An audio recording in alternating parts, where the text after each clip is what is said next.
Puncak estetika BI drama Tiongkok beberapa tahun terakhir tak terbantahkan. Chen Mingsheng, aku datang mencarimu. Kalimat Chen Mingsheng, aku datang mencarimu di akhir film meruntuhkan emosi penonton. Aku bahkan menangis terseduh-seduh sampai tetangga salah paham. Semua ini bermula dari kesalahpahaman konyol dan kebiasaan unik seorang wanita. Yang Zhao adalah restorator benda bersejarah ternama di negeri ini. Dunianya tenang, teratur, dan terobsesi pada keindahan tak sempurna. Di matanya, kesempurnaan justru membosankan. Hanya benda retak dan terluka yang menyimpan rahasia terdalam.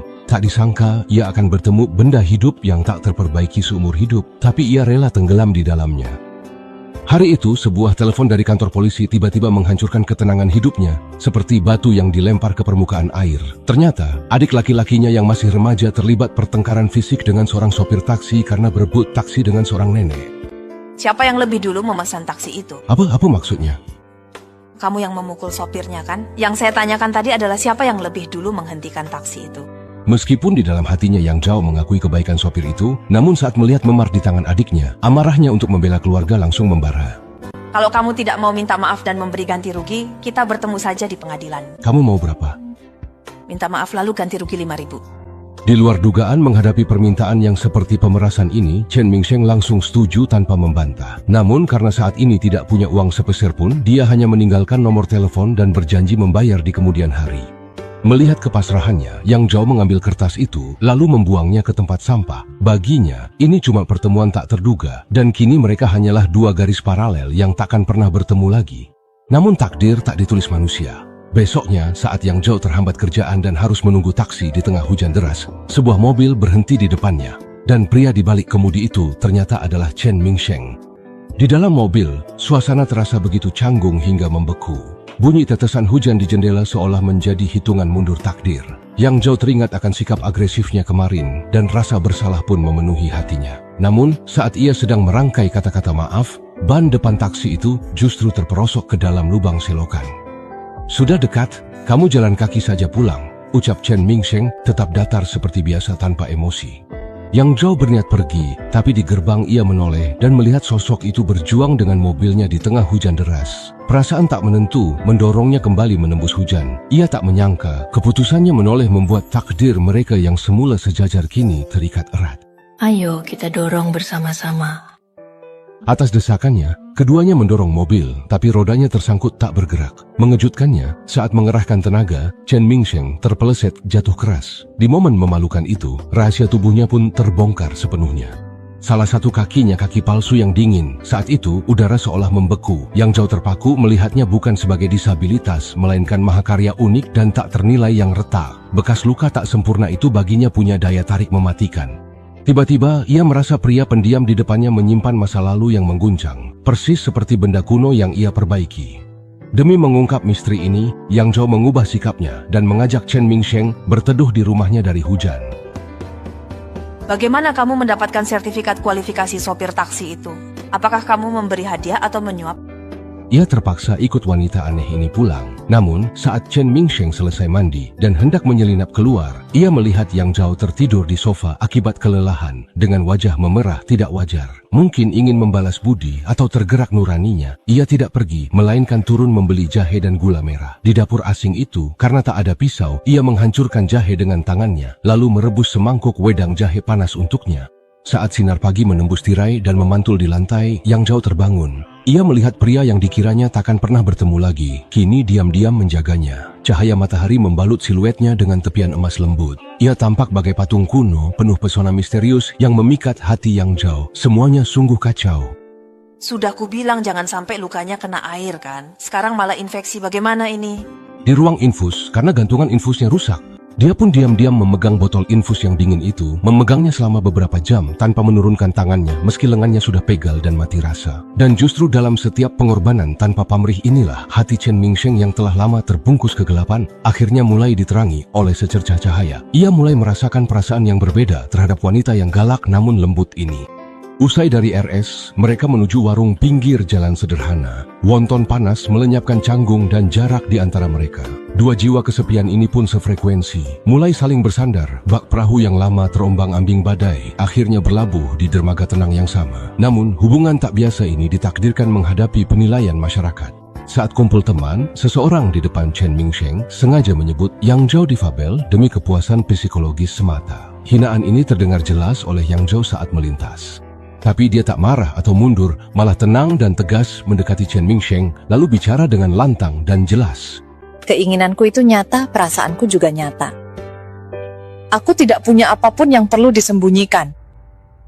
Setelah badai berlalu, mereka memutuskan pergi dari hiruk-pikuk kota untuk melihat dunia luar. Namun, tak ada yang menyangka perjalanan romantis ini justru menjadi awal nasib buruk yang tak bisa diubah. Di kereta menuju tempat jauh, Chen Mingsheng dengan tajam mengenali dua orang yang sedang menggunakan narkoba.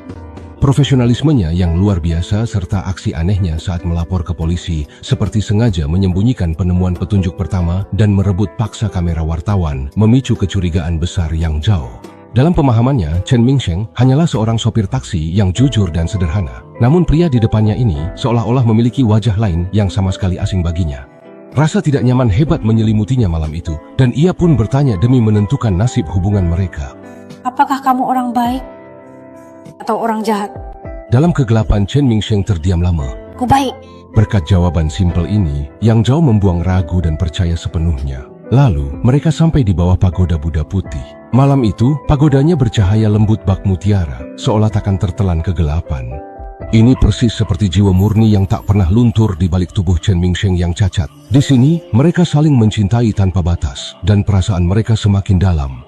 Akhirnya, di dekat api unggun, Chen Mingsheng melamar Yang Zhao dengan cara yang paling canggung namun tulus. Namun, puncak kebahagiaan seringkali mengarah ke jurang tragedi. Detik berikutnya, saat Yang Zhao tenggelam dalam kebahagiaan, Chen Mingsheng menerima panggilan telepon yang menghancurkan semua ilusinya tentang masa depan. Jika kamu punya orang lain yang kamu sukai, jadi jangan khawatirkan aku atau menungguku. Identitas asli Chen Mingsheng adalah seorang polisi yang menyamar dan kecacatannya bertahun-tahun lalu menjadi penyamaran sempurna untuk infiltrasi dirinya ke dalam jaringan pengedar narkoba. Namun, tindakan keberaniannya di kereta api secara tak terduga mengungkap identitasnya, membuatnya kembali menjadi sasaran mantan kartel narkoba. Demi menangkap semua pengedar narkoba dan melindungi nyawa Yang Zhao, dia tidak punya pilihan selain menerima misi itu lagi dan kembali ke neraka. Saat terbang pulang, dia menghapus kontak Yang Zhao di depannya, lalu mematahkan kartu SIM-nya sendiri. Setiap gerakan itu tegas memutus hubungan mereka. Chen Mingsheng benar-benar menghilang dari dunia Yang Zhao. Awalnya, Yang Zhao menyibukkan diri dengan bekerja, namun seiring berjalannya waktu, Chen Mingsheng tetap tanpa kabar. Rindu meluap bagai air pasang, menenggelamkannya. Ia menelusuri jejak lama, mondar-mandir di depan rumah, makan di warung wonton langganan demi mencari sisa kehadirannya. Tapi kenangan pedih ini tak menghibur, malah membuat sarafnya kian tegang. Akhirnya, karena hancur secara emosi, ia melempar ponsel penuh harapan dan putus asa itu ke laut lepas sekuat tenaga. Tanpa ia tahu, usai ponsel dibuang, Chen Mingsheng yang kembali dipercaya bandar bertaruh nyawa demi menelepon. Namun, hanya nada tidak aktif yang terdengar. Demi keselamatan Yang Zhao, ia nekat menyelinap kembali ke kota tengah malam. Ia menyisir tempat penuh kenangan tapi tak menemukannya, hingga tak sengaja ia melewati warung wonton dan melihat punggung yang ia rindukan. Pemilik warung menyajikan wonton panas, namun ia tak menyentuhnya. Ia justru memakan wonton dingin milik Yang Zhao, suap demi suap dengan hati-hati, karena tahu itu disisakan baginya. Seolah ada ikatan batin saat pulang, Yang Zhao menemukan panggilan tak terjawab di telepon rumah. Ia menelepon balik, namun baru berdering sekali langsung terputus. Ia sadar bahwa Chen Mingsheng sedang berada dalam bahaya besar. Untungnya tak lama kemudian, telepon itu kembali berdering. Ganggu ya kalau aku telepon begini. Maaf, bukan sengaja menelepon, cuma mau bicara sebentar. Aku sangat ingin... Sedih, aku tahu. Tak usah dibicarakan lagi, jangan dipikirkan.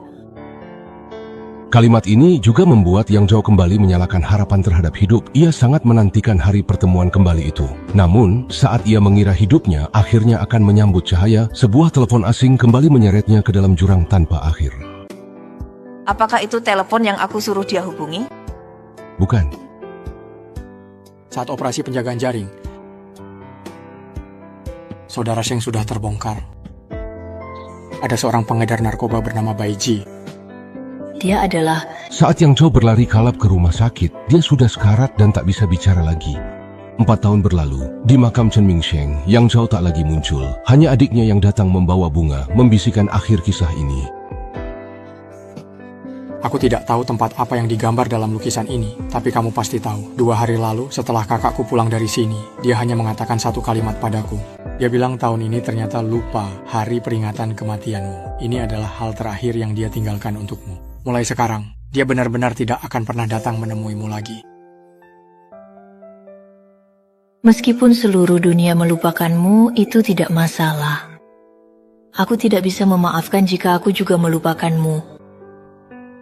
Bahkan dalam cerita yang hambar sekalipun, pasti ada akhirnya. Jangan lakukan itu sekarang setelah aku pergi. Ini adalah kisah yang kurang dikenal. Akhirnya selesai juga, Chen Mingsheng. Aku datang untuk mencarimu.